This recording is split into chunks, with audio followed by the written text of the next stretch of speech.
할렐루야. 하나님의 말씀을 대하는 우리 가운데 하나님께서 크신 은혜와 평강 더하시기를 소망합니다. 새벽에 많이 추워졌습니다. 그렇죠? 오늘 제가 반팔 와이셔츠를 입고 나왔는데 한 권사님이 제 옆에 타시면서 뭐라고 하시냐면, 목사님 젊어서 좋겠다. 제가 뭐라고 대답할게요? 싫진 않아요, 권사님. 이라고 대답을 했습니다. 이 새벽에 나오시는 성도분들은 저보다 젊지 않으시면 내일부터 얇은 옷을 한 겹씩 더 입고 나오시기를 바랍니다. 간절기 때 우리가 이 날씨가 갑자기 추워지잖아요. 이때 건강 관리를 잘 하셔야지, 여러분들이 건강이 잘 지켜져야 하나님의 말씀에 매진할 수 있습니다. 이 날이 추워지는데 건강 관리 잘 하셔서 올해 남은 기간에도 하나님의 말씀 사모하면서 그 일에 매진하시기를 축복합니다. 담임 목사님께서는 어제 총회 끝나시고 기목회 기도회로 저녁까지 모이시고 오늘 아침 노회 회의를 가셔야 돼서 오늘 제가 말씀을 함께 나누게 됐습니다. 담임 목사님의 바쁘신 일정 가운데 하나님께서 건강 주시고 그 사역 가운데 기름 부음이 있을 수 있도록 여러분들이 함께 기도해 주시기를 바랍니다. 우리는 우주 안에 있는 작은 존재들입니다. 우리는 우주 속에서도 굉장히 작은 지구라는 한 행성 속에, 또 지구 중에서도 가장 작은 한국이라는 나라에서 이 사계절의 변화에 민감하게 대처하며 살아가야 되는 굉장히 작은 존재들입니다. 반면에 우주는 참 크고 광대한 공간이지요. 우리 한국어로는 우주라고 하나의 커다란 그런 단어만 있는데, 영미권에서는 우주를 나타내는 단어가 여러 가지가 있습니다. 그 세 가지 정도가 있는데요. 스페이스라는 단어, 그리고 유니버스라는 단어, 그리고 코스모스라는 단어가 있습니다. 이 세 가지 단어가 대표적으로 우주를 뜻하는 단어로 사용되는데요. 세 가지의 약간의 차이가 있습니다. 스페이스는 지구가 있으면 대기권 밖으로 인간이 장악할 수 있는 우주 공간을 지칭합니다. 그래서 우리가 우주 탐험이라고 하면 인간이 닿을 수 있는 공간이라는 것을 상정합니다. 유니버스는 천문학의 연구 대상이 되는 우주를 가리킵니다. 그래서 책에 유니버스라고 적혀 있다면 천문학 교과서라고 보면 됩니다. 이와는 다르게 코스모스는 종교적 의미와 철학적 의미를 담은 조화로운 주관적인 우주 공간을 뜻합니다. 이 카오스라는 것과는 반대되는 의미의 질서 정연한 공간을 뜻합니다. 이상 과학기술정보통신부 블로그에서 발췌했습니다. 그런 곳에 이렇게 나와 있더라고요. 그런데 이 우주 말고도 요즘 관심을 받는 우주가 있으니 그게 바로 멀티버스입니다. 하나의 고유한 우주가 아니라 여러 개의 다중 우주가 있다라는 것이지요. 많은 우주가 존재한다는 가상의 현실을 바탕으로 쓰인 소설에서 시작된 단어인데요. 최근에는 끈 이론이나 양자역학 등에서 다중 차원의 가능성을 언급하면서 과학계에 관심을 끌었습니다. 우리에게도 영화로 어벤져스나 로키 같은 영화나 미디어로 대중들도 쉽게 접하게 되어서 우리도 어느 정도는 여러 개의 우주가 존재할 수도 있겠구나 라고 생각하게 됩니다. 근데 과학자들은 다중우주가 있냐 없냐로 의견이 매우 분분합니다. 근데 저는 있다고 생각합니다. 왜냐하면 오늘 우리가 보는 본문이 그 멀티버스가 충돌하는 상황입니다. 어제는 두 개의 세계, 엘리바스와 욥의 세계의 충돌이었다면 오늘은 멀티버스입니다. 엘리바스와 욥 그리고 빌닷까지 그 전쟁의 세계가 확장됩니다. 빌닷이라는 사람은 좀 화가 많은 사람이었던 것 같습니다. 빌닷의 참전은 광풍과도 같습니다. 빌닷은 점잖게 타이르듯 이야기했던 엘리바스와는 다르게 감정적으로 굉장히 흥분한 상태로 욥을 책망하고 몰아세웁니다. 심지어 욥이 했던 단어들을 조목조목 따지고 들어서 이야기하고 있습니다. 2절을 보면 거센 바람, 광풍이라는 단어가 있습니다. 그런데 이 단어는 욥이 6장 26절에서 말했던 바람이라는 단어를 꼬투리 잡아서 책망하는 말입니다. 6장 26절에 욥이 어떻게 말했냐면 너희가 남을 꾸짖을 생각을 하나 실망한 자의 말은 바람에 날아가느니라 라고 말을 합니다. 자신이 지금 실망한 자입니다. 그리고 내가 했던 말들은 그냥 바람에 흘러가는 것처럼 흘려 들어달라는 것입니다. 욥은 계속해서 자신을 꾸짖지 말아달라고 부탁합니다. 지금 자기가 거짓말을 하고 있지 않으니 자기의 말을 그냥 들어달라고 부탁하는 것입니다. 내가 심한 말을 할지라도 용서해라. 그리고 나의 말은 바람에 흘러 들어가는 것처럼 너희의 귀에 들려도 그냥 바람에 들리듯이 그냥 흘려 들어라 라고 말을 하고 있습니다. 욥이 지금 친구들에게 계속해서 부탁하는 것은 처음부터 끝까지 나의 이 고통을 좀 들어다오라는 뜻입니다. 내가 지금 아프니까 나의 이 고통을 좀 들어다오라는 것입니다. 여러분, 힘들고 지친 사람에게 다가갈 때 여러분들은 어떻게 하십니까? 특히나 이렇게 욥과 같이 정말 다른 사람이 쉽게 말하지 못하는 고통을 받는 사람들의 경우에는 옆에서 그냥 가만히 들어주고 공감해 줄 수밖에 없습니다. 제가 지지난주에 목회자 계속 교육과정을 다녀왔습니다. 수료증이에요, 여러분. 잘 수료를 하고 왔는데요. 이 목회자 계속 교육과정의 주제가 뭐였냐면 소통이었습니다. 잘 소통을 해야 되는데 그것을 성경적으로 어떻게 소통을 해야 되는지. 그래서 강사분께서 그 교수님이 하시는 말이 감정 단어로 이야기를 많이 하라고 하십니다. 저도 계속 감정 단어로 이야기를 주고 받았는데 어려웠어요. 예를 들면 이런 거거든요. 사리대화는 사실을 전달하는데 예를 들어서 밥을 먹었니? 안 먹었니? 밥 먹자. 이게 사리대화예요. 사실만을 이야기하는 거죠. 그런데 감정대화는 이렇게 말을 합니다. 오늘 늦게까지 일하느라 수고했어. 밥은 먹었니? 끼니를 걸으면 몸 상해. 엄마가 따뜻한 밥 지어놨으니까 맛있는 된장국에 맛있게 밥 한 그릇 먹자.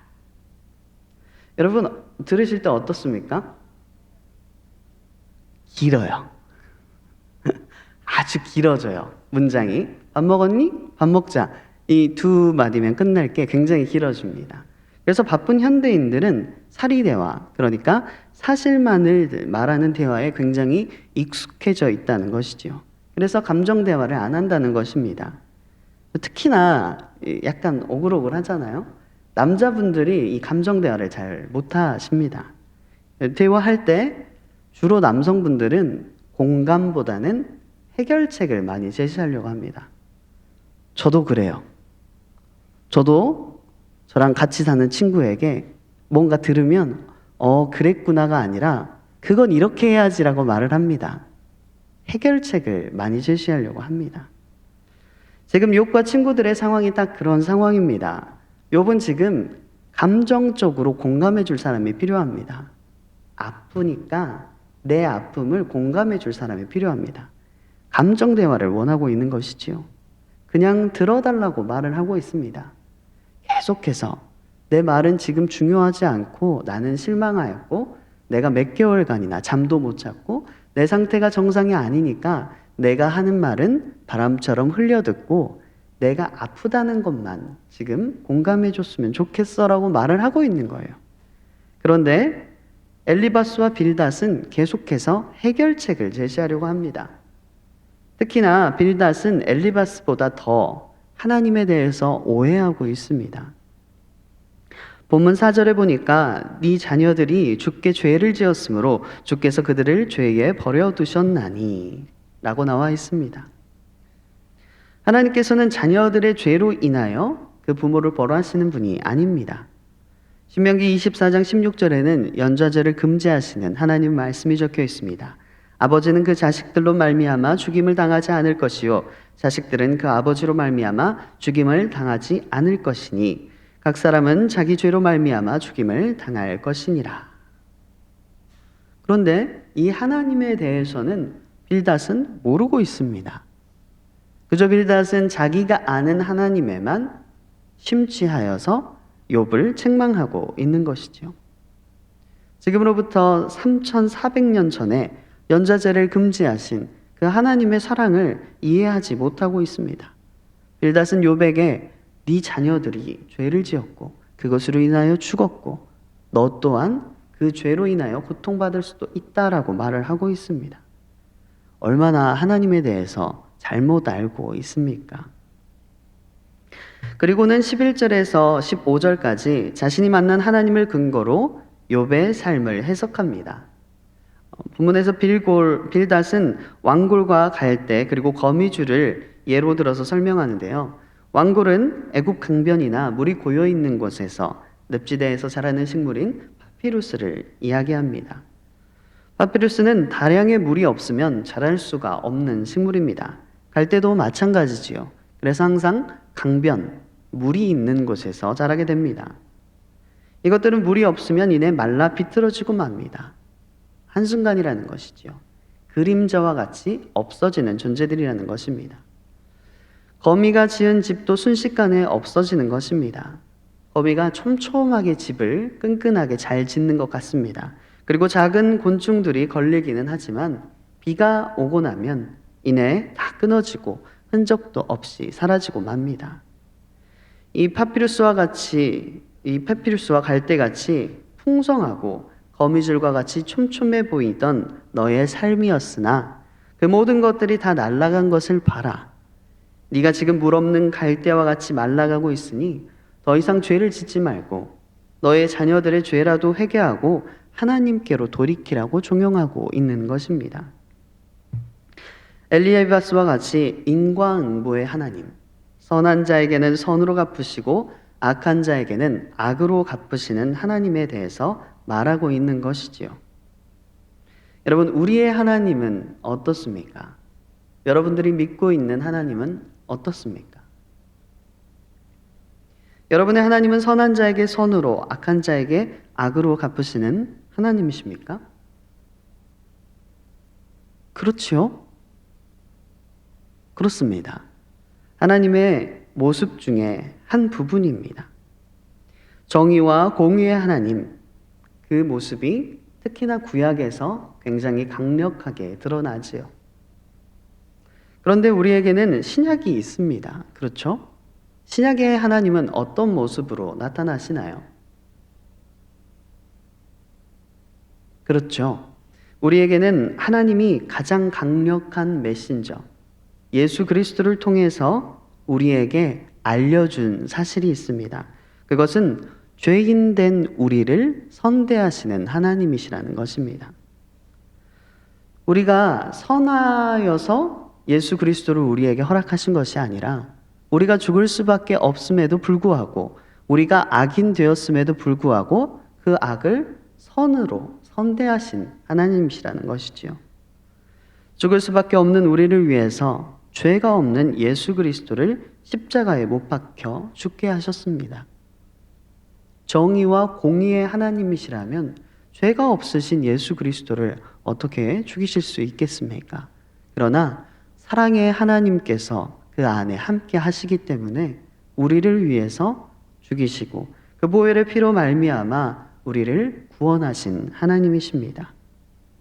여러분, 공의를 넘어서는 사랑의 하나님을 만나고 있는 것입니다. 오늘 본문을 통해서 아직 사랑의 하나님을 만나지 못한 이 빌닷을 긍휼히 여기시기를 소망합니다. 이 성경 안에서 빌닷만을 긍휼히 여기시지 마시고 또한 여러분들의 삶에 있어서도 빌닷과 같은 사람이 분명 존재할 것입니다. 여러분들이 가장 낮아졌다고 생각했을 때 내가 너무나도 아프고 힘들다고 지치다고 나를 좀 도와달라고 소리치고 있을 때 나에게 다가와서 네가 그렇게 다른 사람에게 의지하니까 안 되는 거야. 네가 그렇게 아무것도 안 하고 있으니까 슬퍼만 하고 있으니까 안 되는 거야. 이렇게 아픈 말들을 했던 사람들이 있을 것입니다. 그런데 그들에게도 오늘 빌닷과 같이 이 긍휼한 마음을 품으시기를 바랍니다. 그들이 아직 사랑의 하나님을 만나지 못했구나라고 불쌍히 여겨주시기를 바랍니다. 그러면 여러분들은 예수 그리스도께서 하신 것처럼 원수를 사랑할 수가 있습니다. 내가 미워하는 자라도 사랑할 수 있습니다. 여러분들이 사랑할 만한 자를 사랑하면 그것은 세리도 한다고 하였습니다. 그것은 믿지 않는 사람들도 하는 것입니다. 그런데 오늘 사랑의 하나님은 어떻게 하십니까? 죄인된 우리들에게까지 예수 그리스도를 주시는 사랑의 하나님이십니다. 그렇기 때문에 우리가 그 하나님을 만났다면 여러분들 또한 그렇게 하셔야 됩니다. 나에게 상처되는 말을 하고 저분 근처에 가면 저분은 너무 날카롭게 말해서 근처에 가기 싫어 하시는 분이라도 여러분이 사랑으로 품어주셔야 됩니다. 아직 사랑의 하나님을 만나지 못했구나. 공유한 마음을 가지시고 마음으로 품어주시길 바랍니다. 그것이 하나님의 말씀을 듣는 자들입니다. 우리가 말씀을 우리 몸 가운데 말씀이 육신에 되어서 오셨잖아요. 그 말씀을 우리 또한 육신으로 지켜야 합니다. 그것이 성육신 하신 예수 그리스도를 따르는 것입니다. 그래서 그 원수를 사랑하라는 그 말씀을 우리 또한 그대로 지키시기를 바랍니다. 생각나시는 분들 있으시죠? 살면서 그런 분들이 왜 없겠어요? 내가 힘들었을 때 나를 더 힘들게 하는 사람들이 왜 없겠습니까? 그들을 따뜻하게 사랑으로 품어주시기를 바랍니다.